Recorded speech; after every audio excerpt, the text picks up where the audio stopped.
क्या आपने कभी सोचा है कि हर सुबह लोग सूर्य देव को जल क्यों अर्पित करते हैं?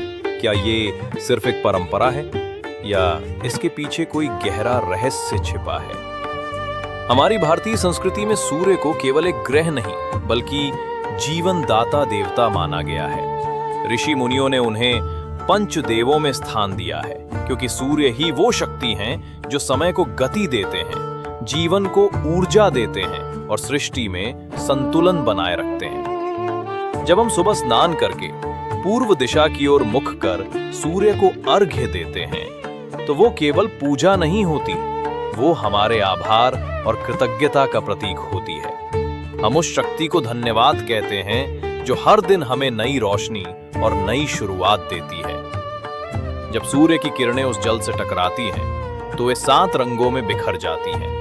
इन्हीं 7 रंगों में छिपी है प्रकृति की उपचार शक्ति जो हमारे शरीर और मन में संतुलन लाती है। आयुर्वेद के अनुसार जो व्यक्ति प्रतिदिन सूर्य को अर्घ्य देता है उसकी नेत्र ज्योति बनी रहती है क्योंकि सूर्य ही दृष्टि के अधिपति माने गए हैं। शास्त्रों में यह भी कहा गया है कि जब अर्घ्य का जल सूर्य की रोशनी से चमकता है तो वे जलकण वज्र समान बनकर रोगों और नकारात्मक ऊर्जा का नाश करते हैं। और यही कारण है कि बिना सूर्य को नमस्कार किए अन्न खाना अनुचित माना गया है क्योंकि सूर्य ही हमारे भीतर की जठराग्नि को प्रज्वलित करते हैं जो भोजन को पचाती है और जीवन को गति देती है।